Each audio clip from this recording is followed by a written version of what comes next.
오늘 말씀의 제목은 들려지고 싶은 복음이다 라는 제목을 한번 준비했습니다. 복음이 얼마나 세상에 전해지고 또 그 복음의 내용이 얼마나 들려지고 싶겠습니까? 오늘 그 마음을 한번 묵상해 보고자 하는 마음으로 말씀을 준비했습니다. 여러분, 어느 60대 노부부의 이야기라는 노래를 젊은 사람은 모르겠지만은 저희 세대는 아마 다 알 거야지 또 이 노래가 제맛이 아닌가라는 생각이 있는데, 근데 원래 이 노래는 또 김광석 씨의 노래는 아닙니다. 원래 김목경 씨라는 분이 영국에서 유학 생활하다가 그 창밖에 보이는 그 노부부의 외국인 그 노부부의 모습이 너무 아름다워 보여서 고국에 계신 이제 부모님을 생각하며 썼던 노래이기도 한데, 근데 내용이 참 애절합니다. 제가 이해한 내용은 이래요. 60대 남편이 이제 아내에게 그 옛날 일을 회상하며 이야기를 하는 겁니다. 하지만 아내는 더 이상 그 남편의 이야기를 듣지 못합니다. 그럼에도 남편은 생전에 아내에게 하지 못했던 그리고 행복했던 그 순간들을 고백하며 사실은 작별 인사하는 노래입니다. 제가 여러분 가사를 한번 읽어드릴까요? 아니면 제가 노래를 한번 불러드릴까요?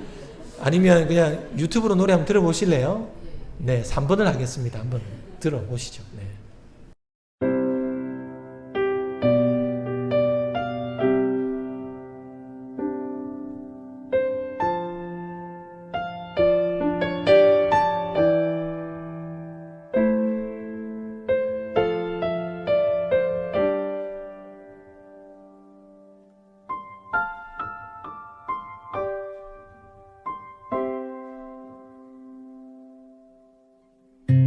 곱고 희던 그 손으로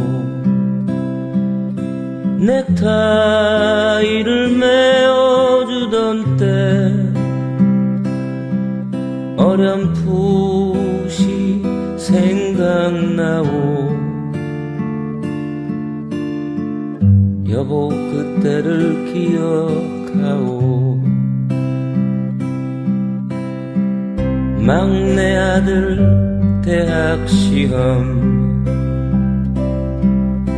뜬 눈으로 지내던 밤들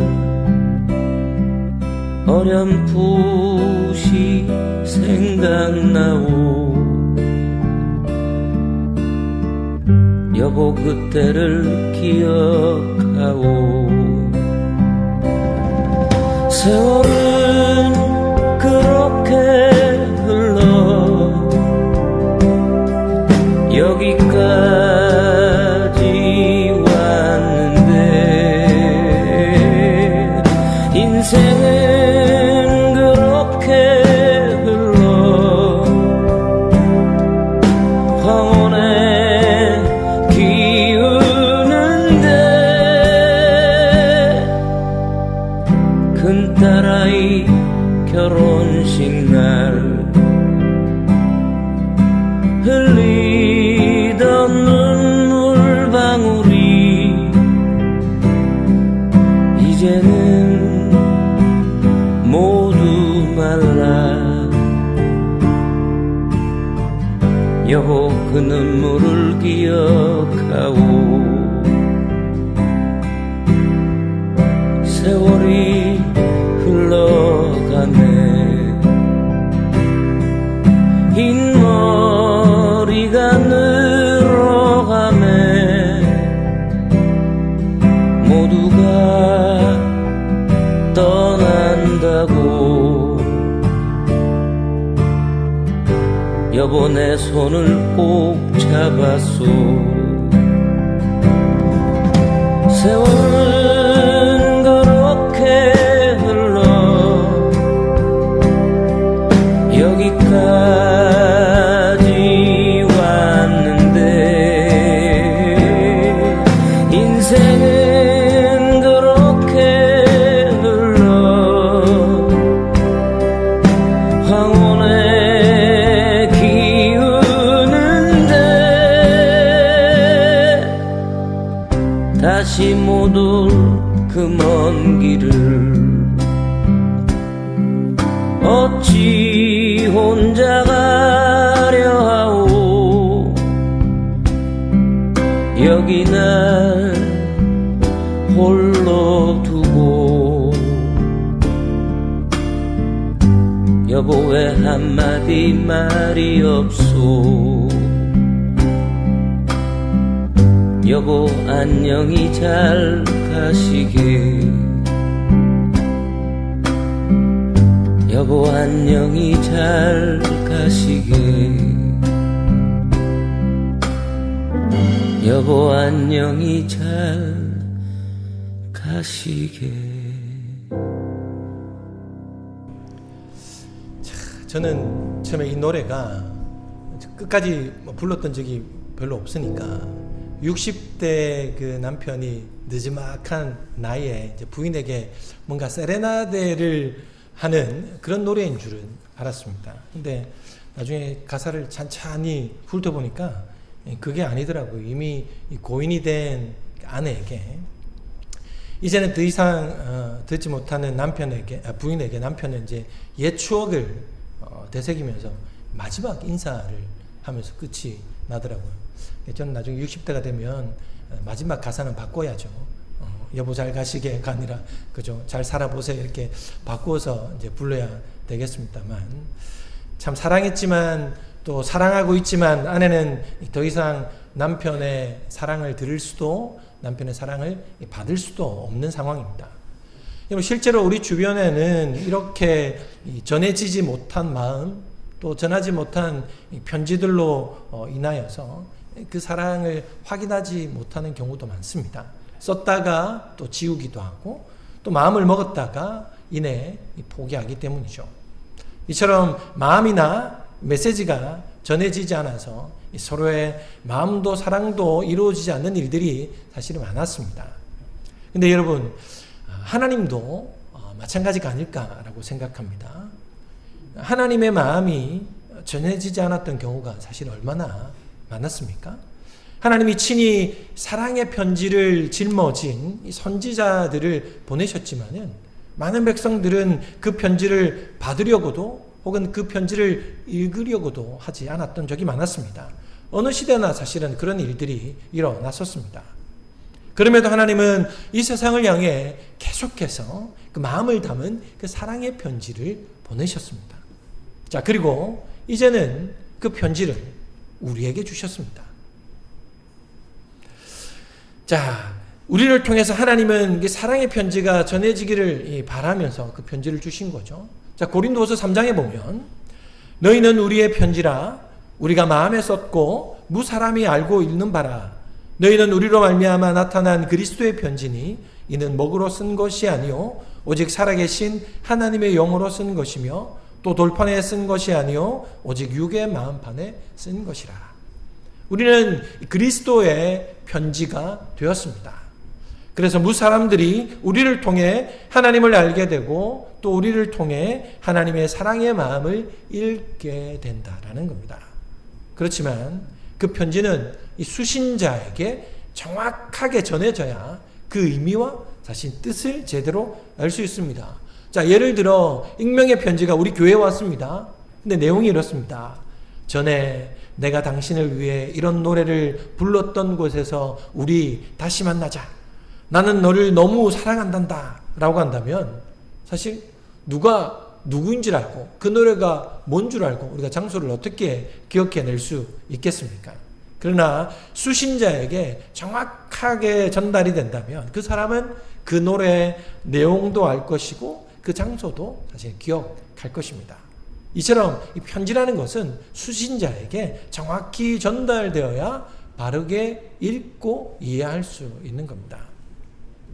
한때 몇 차례 연속으로 TV에 뉴스에 나온 적이 있습니다. 뭐냐면 우체부 집배원의 배달사.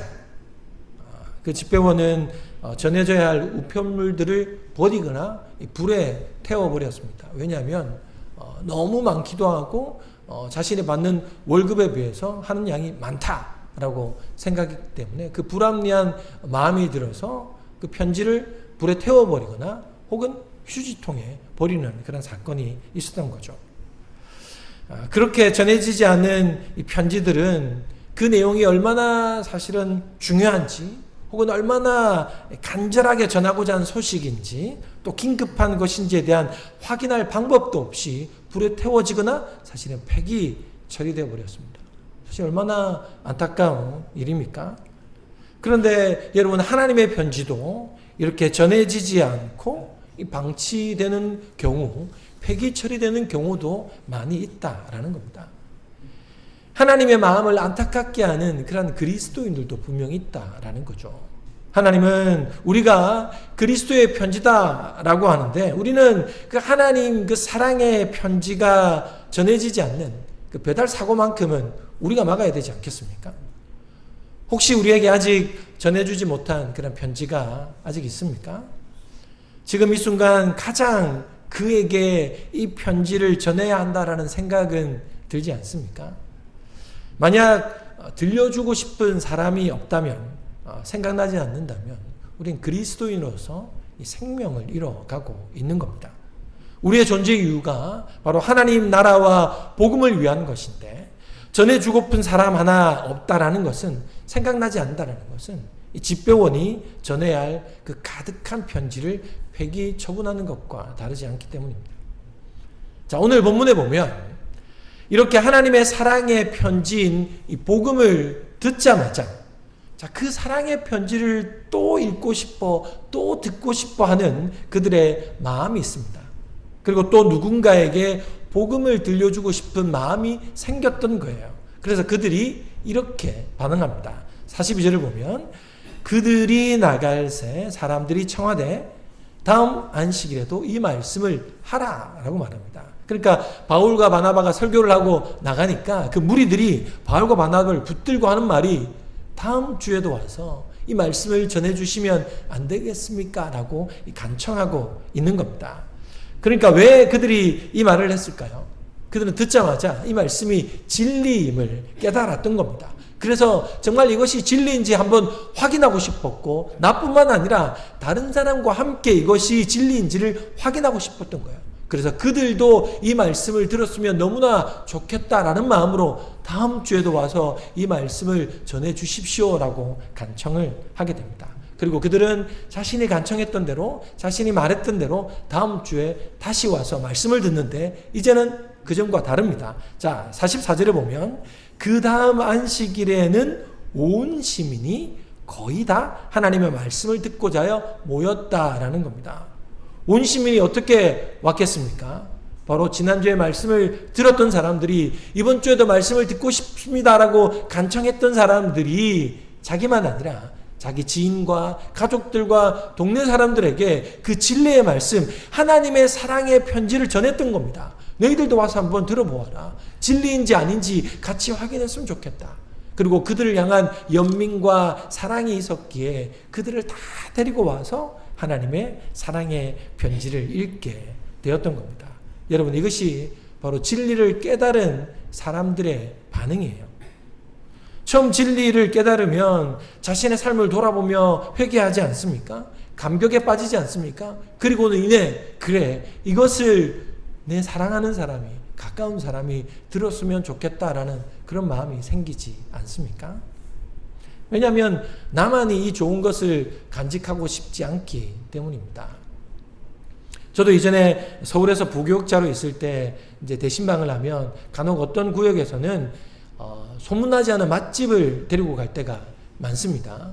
제가 그때 구파발에 있을 때 좋아했던 게 한정식이랑 일식을 참 좋아했습니다. 그래서 그때 사진을 보면 얼굴이 터질 것 같아요.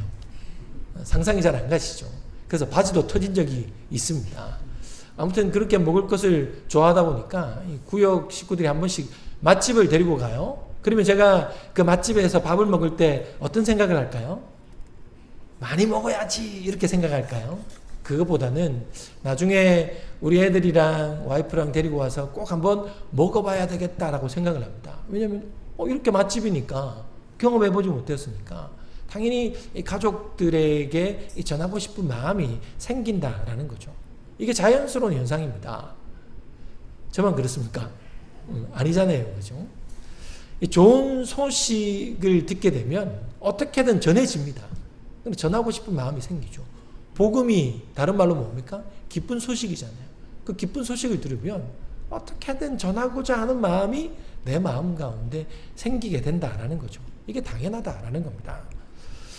한 신혼부부가 있었습니다. 그 중에 남편이 먼저 교회를 다니게 된 경우인데, 이 남편이 이제 결혼하면서 그런 마음이 들더래요. 내가 이제 인생을 새롭게 살아야 되겠다. 결혼도 했으니까 새롭게 살아야 되겠다라는 결심을 하고는 바로 교회를 가게 된 거죠. 그렇게 먼저 교회를 나가고, 감사하게도 신앙이, 믿음이 생기게 되었던 겁니다. 근데 하지만 부인은 맨날 그런 남편을 구박합니다.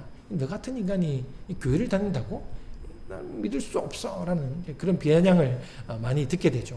어떤 연유인지는 정확히 모르겠지만은 이 남편이 연애 시절에 하여튼 이 부인이 인정하지 못할 만한 그런 행동을 많이 했었던 모양입니다. 그래서 그 부인은 이 남자의 어떤 신앙을 전혀 인정하지 않는 그런 분위기입니다. 그럼에도 불구하고 이 남자는 꾸준히 신앙생활을 해나가고, 특별히 1년에 한 번 있는, 딱 한 달 동안 있는 특별 새벽 기도는 절대로 빠지지 않으려고 그렇게 노력했다라는 겁니다. 왜냐하면 간절한 기도로 이 사랑하는 부인을 전도해야 하는 그런 제목이 그에게 있었기 때문입니다. 그런데 그를 위해 나가서 기도하는 그 새벽 기도에도 일어나면 아주 조용히 도둑놈처럼 나갔답니다. 혹시 깰까봐 문도 조용히 열고, 또 수도물도 틀면 소리가 크잖아요, 새벽에는. 그래서 쫄쫄쫄쫄 나오게 하고, 그리고 정말 고양이가 세수하듯이 겨우 세수하고는 깰까봐 조용히 새벽 기도를 나갔답니다. 그런데 어느 날 너무 피곤해가지고 알람 소리를 듣지 못한 거예요. 근데 갑자기 남편이 자고 있는 방문이 팍 열리더니 그 부인이 불을 탁 켜고는 휑하니 돌아가 버립니다. 무슨 말입니까? 왜 자는데 나를 깨우냐라는 그런 마음이죠. 그날 겨우 이제 새벽 기도를 나갔는데, 이 두 분이 같이 아마 자영업을 하는 자그마한 사무실인가 봅니다.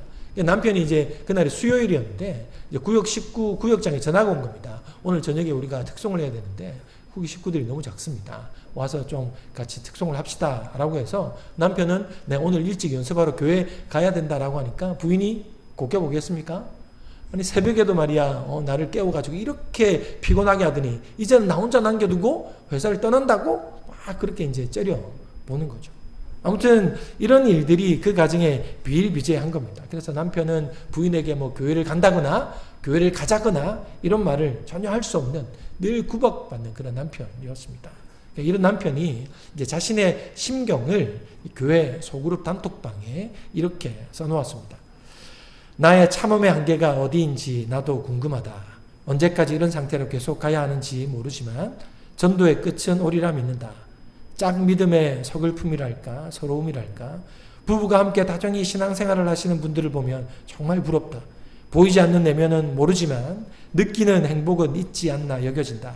이게 다 나의 잘못이요 죄인의 죄값으로 여기며 참회의 마음으로 아내를 더 사랑한다. 주님이 나를 사랑하는 마음, 나를 테스트하는 마음, 이제는 이 시험대에서 벗어나고픈 마음 간절하다. 이것 말고도 많은 일들이 도사리고 있지만 내일 새벽에 또 도둑놈이 되어보자. 견뎌야 할 고통이며 이겨야 할 시련이니까 내일 새벽에도 아내의 전도를 위한 기도를 더욱 많이 해야겠다. 이렇게 알람이 울리더라는 겁니다. 사랑하기에 이 모든 것을 참고 지금도 기도한답니다. 복음이 진리임을 알기에 그것을 전하기 위해 몇 년 동안 이 간절함으로 기도하고 있는 남편의 모습을 보면서 참 아직도 이 가정에는 큰 희망이 있다라는 생각이 듭니다.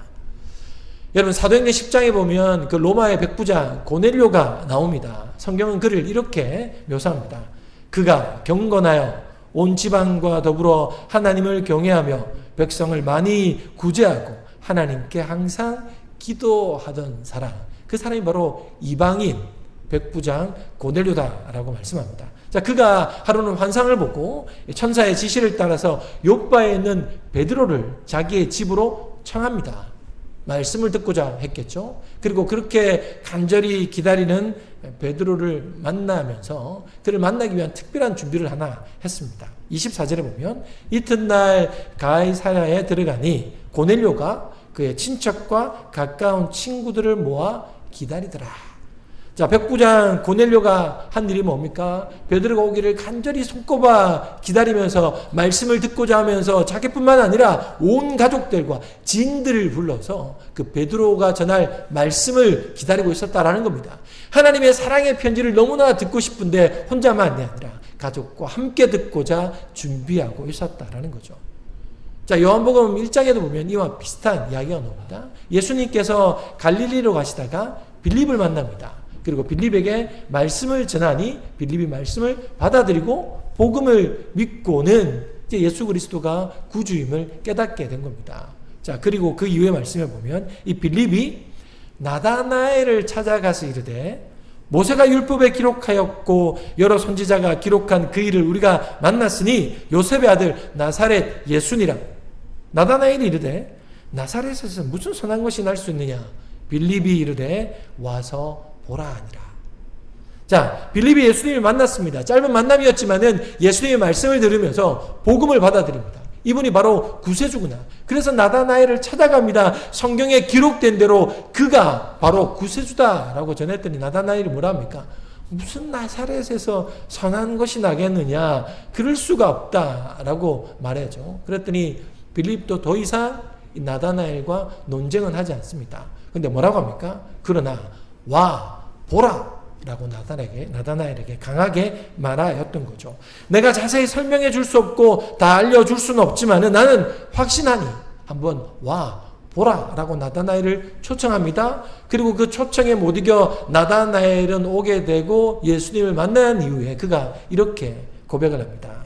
나다나엘이 대답하되 랍비여 당신은 하나님의 아들이시요 당신은 이스라엘의 임금이로소이다. 자, 빌립의 확신에 찬 초청에 나다나엘은 응했고 결국 그는 예수님을 만나게 된 것입니다. 물론 여러분 지금은 믿지 않는 사람들을 교회 근처로 데려오는 것도 쉽지 않은 시대를 살아가고 있습니다. 그럼에도 내가 전할 수 없다면 들을 수 있도록 우리가 교회까지 인도하는 것은 우리의 몫이 아니겠습니까? 더욱이 내가 복음을 잘 몰라서 아니면 복음을 잘 전할 수 없다면 데려오는 것이 최선의 방법이 아니겠습니까? 고넬료와 빌립을 보면 우리가 복음을 전하지 못한 이유가 뭘까를 한 번쯤 고민하게 됩니다. 혹 아직도 우리는 우리가 믿는 예수님에 대한 확신이 부족한 것은 아닌가? 아니면 내가 믿는다라고 하면서 여전히 변하지 않고 믿는 사람 같지 않은 그 나 자신의 부족함 때문은 아닐까? 그러나 여러분, 우리가 어떤 모습이든 예수님이 진리이고 예수님만이 구원이라는 그 진리는 변하지 않습니다. 그리고 또 하나의 진리, 복음은 반드시 전해야 된다라는 그 진리는 하나님의 명령이기도 합니다. 그러나 여전히 그 복음은 전해지지 않을 때가 많습니다. 세상을 향한 하나님의 사랑의 편지가 전달되지 않으니 세상은 여전히 하나님의 사랑을 모를 때가 많습니다. 어떤 복음주의자가 이렇게 말했습니다. 전해지지 않은 복음, 유통되지 않는 복음, 들려지지 않는 복음은 더 이상 복음이 아니고 잃어버린 영혼을 구원하지 않는 교회는 더 이상 교회가 아니며 그 자체가 생명 없는 교회다라고 말했습니다. 그렇습니다, 여러분. 복음은 유통되어야 합니다. 편지는 반드시 전달되어야 합니다. 유통되지 않은 복음, 전달되지 못한 편지는 썩어 없어지고 사라지고 말 것이기 때문입니다. 다행히 여러분, 우리 개인에게 있는 복음의 유통기한은 너무나 깁니다. 언제까지입니까? 우리 죽을 때까지 그 복음의 유통기한은 우리가 차지할 수 있는 겁니다. 썩지 않는 거죠. 그러니 여러분, 우리 마음속에 이 재고가 쌓이기 전까지, 아니 더 이상 쌓이지 않도록 여러분 때마다 이 복음을 유통시킬 수 있기를 간절히 소망합니다. 제가 어제 새벽 기도 후에 아이들이 저기도 자고 있어서 그냥 집에 가서 식탁에서 이제 설교 준비를 했었는데, 설교 준비를 하다 보니까 집이다 보니까 마음이 편해졌는지 잠이 너무 오는 겁니다. 그래서 다시 이제 침대에 들어가서 잠을 청했는데 그 사이에 꿈을 꿨습니다. 꿈을 꿨는데 그 꿈의 내용이 좀 사나워요. 막 쫓기는 그런 꿈을 꾸다가 마지막에 어떤 꿈을 꿨냐면 누군가가 제 코를 잡고 막 비비는 겁니다. 근데 여러분 저희 가족은 다 알고 있지만 제가 제일 싫어하는 것 중에 하나가 제 코를 건드리는 겁니다. 코를 만지거나 건드리는 것이 너무너무 싫어합니다. 근데 꿈에서 이 코를 누가 만지고 막 비비고 있는 겁니다. 근데 그 꿈속에서의 느낌은 막 짜증나고 싫은 게 아니에요. 그러면서 여러분 꿈에서도 생각을 하잖아요. 그래서 제가 생각을 했어요. 이게 뭐지? 이게 무슨 느낌이지? 하는 그 순간에 놀랍게도 제가 어릴 적에 저희 아버지가 저한테 막내 사랑한다, 귀엽다라고 하시면서 막 코를 비비고 만지는 그 느낌인 거예요. 그래서 제가 너무 놀라서 꿈속에서 아버지? 하고 부르는데 막 눈물이 막 나는 겁니다. 그래서 제가 잠에서 깼어요. 근데 깨고도 이제 눈물이 멈추지 않는 겁니다. 그래서 이제 일어나서는 생각을 해봤습니다. 왜 이런 꿈을 꿨지? 라고 생각했더니 제 개인적인 생각으로는 하나님이 이런 꿈을 주지 않으셨는가라고 생각이 듭니다.